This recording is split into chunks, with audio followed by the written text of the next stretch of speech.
The rain had been falling steadily for days, turning the streets into rivers of gray reflections. Inside a small, dimly lit apartment on the edge of the city, Amara sat curled on the floor, knees pressed to her chest, staring at the peeling paint of the wall. Outside, the world carried on, people laughing, cars honking, birds flying, but it all felt distant, almost unreal, as if she were separated by an invisible glass wall. Amara hadn't left her apartment for 3 days. The thought of stepping outside, even for a brief walk, felt like climbing a mountain she wasn't strong enough to scale. The walls that were supposed to shelter her now seemed like a cage. Every sound, every flicker of light, every passing shadow reminded her of her own emptiness. She had spent countless nights scrolling endlessly through her phone, hoping for some distraction, some spark to chase away the heavy fog in her mind. But nothing worked. Every message she sent went unanswered, every video she watched barely distracted her for a few moments before the heaviness returned. It was as if the world had moved on without her, leaving her behind in a gray, unfeeling space. Yet, amidst all the silence, there was a tiny voice, a whisper buried deep within her chest, that refused to let go. Don't give up on yourself. It was faint, easily drowned out by the pounding of her thoughts, but it was there. Amara clutched the edges of her knees tighter and let herself cry, allowing the release that had been building for weeks. Tears ran freely, unpunished and uncontrolled. She realized then that sometimes, the first step toward healing wasn't fixing herself, but acknowledging that she was broken. The next day, the rain had stopped. The sky was pale but clearing. Amara didn't plan to go out, but the sunlight streaming through her dusty window caught her eye. She found herself walking to the balcony, breathing in the air that smelled faintly of wet earth. For the first time in days, she felt something flicker inside her chest, an awareness that the world was still alive, and so was she. She noticed a small bird hopping along the railing of a neighboring balcony. Its wings were wet, feathers flattened, yet it chirped, small and persistent. Amara watched it for a long time. The bird didn't worry about why it was wet, or whether it could fly perfectly. It simply existed, continued, survived. And for some reason, that felt like a lesson. Just exist. That's enough for now. Amara's first attempt to leave the apartment was timid. She slipped on a worn jacket and opened the front door. The hallway smelled of damp carpet and old paint. She walked slowly, each step a conscious act of courage. When she stepped outside into the sunlight, it wasn't glorious or transformative. It was just light, warm against her skin, and it was enough. She wandered through her neighborhood, observing things she hadn't noticed in months, the crumpled leaves, the way the wind twisted the branches, the laughter of children chasing a dog down the street. She didn't talk to anyone, didn't need to. She just walked. Over the next few weeks, Amara began creating small rituals to anchor herself. Morning started with the sun on her face and tea in her hands. She would sit on the balcony and watch the city wake up. Slowly, she allowed herself to interact with the world in small doses, saying hello to the barista when she ordered coffee, nodding to neighbors passing by, or leaving a note of thanks for the mail carrier. She started keeping a journal, not with the intention of writing perfect sentences or telling a story, but simply to acknowledge her feelings. Some pages were filled with despair, others with curiosity, tiny observations, or fleeting joys. It became a mirror, reflecting both her darkness and the faint lights that persisted.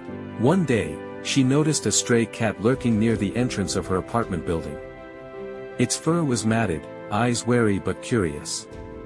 She began leaving scraps of food on the steps, talking to it softly.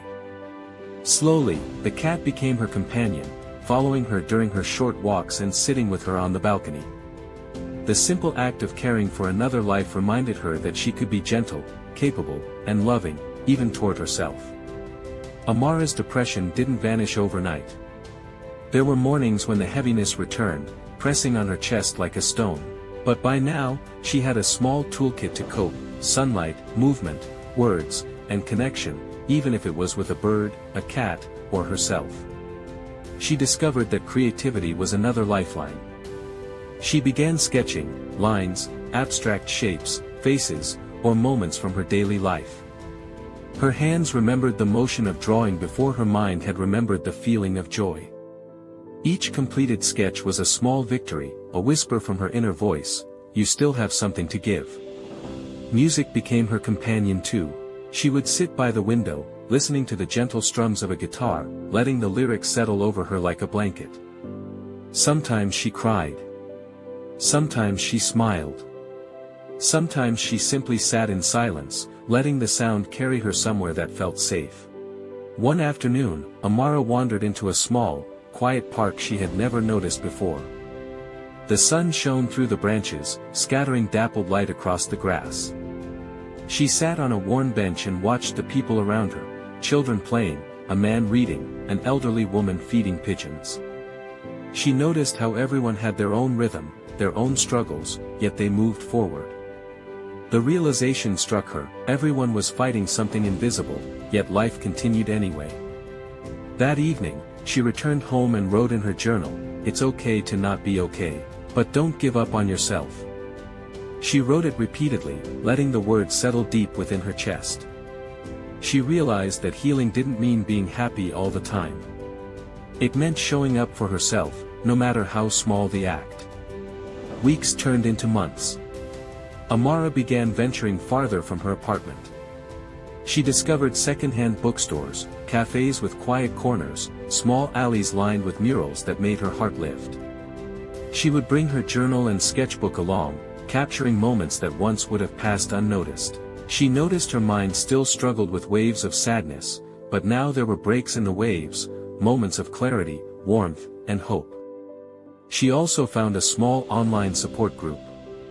At first, she hesitated to write anything, fearing judgment or misunderstanding. But slowly, she began to share her experiences, her drawings, her thoughts.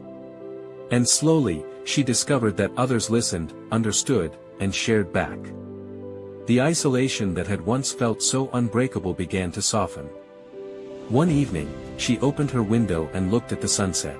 The sky was painted in shades of orange, pink, and violet, a reminder that the world held beauty even amidst the gray. The cat sat on the sill beside her, purring softly, as if affirming her presence. Amara felt a sense of gratitude she hadn't known in months. Not a loud, overwhelming joy, but a quiet acknowledgement, "I am here. I am surviving. I am worthy." Amara realized that depression was not a single battle but an ongoing journey. She learned to recognize her triggers, to give herself permission to rest, and to celebrate even the smallest victories. She discovered that healing could be found in simplicity, in the rhythm of her breathing, the warmth of sunlight, the companionship of a cat, the comfort of a pen on paper. One morning, she woke to the sunlight spilling across her floor. Instead of curling into herself, she stretched, walked to the balcony, and breathed deeply. She felt a lightness she hadn't felt in years, not a cure, not perfection, but a sign of progress. She smiled. "It's okay to not be okay. But don't give up on yourself." Those words had become a mantra, a shield, and a promise. Amara knew she would face dark days again, that waves of despair would come, but she also knew she had the tools, the resilience, and the quiet courage to meet them. She had learned that life could be tender, forgiving, and beautiful if she allowed herself to keep going, step by step, moment by moment. And so, she kept walking. By embracing small acts of courage, creating routines that nurtured her spirit, and forming connections, even quiet, fragile ones, Amara had discovered that survival itself was a form of triumph. She had faced the shadows of her mind and refused to let them define her.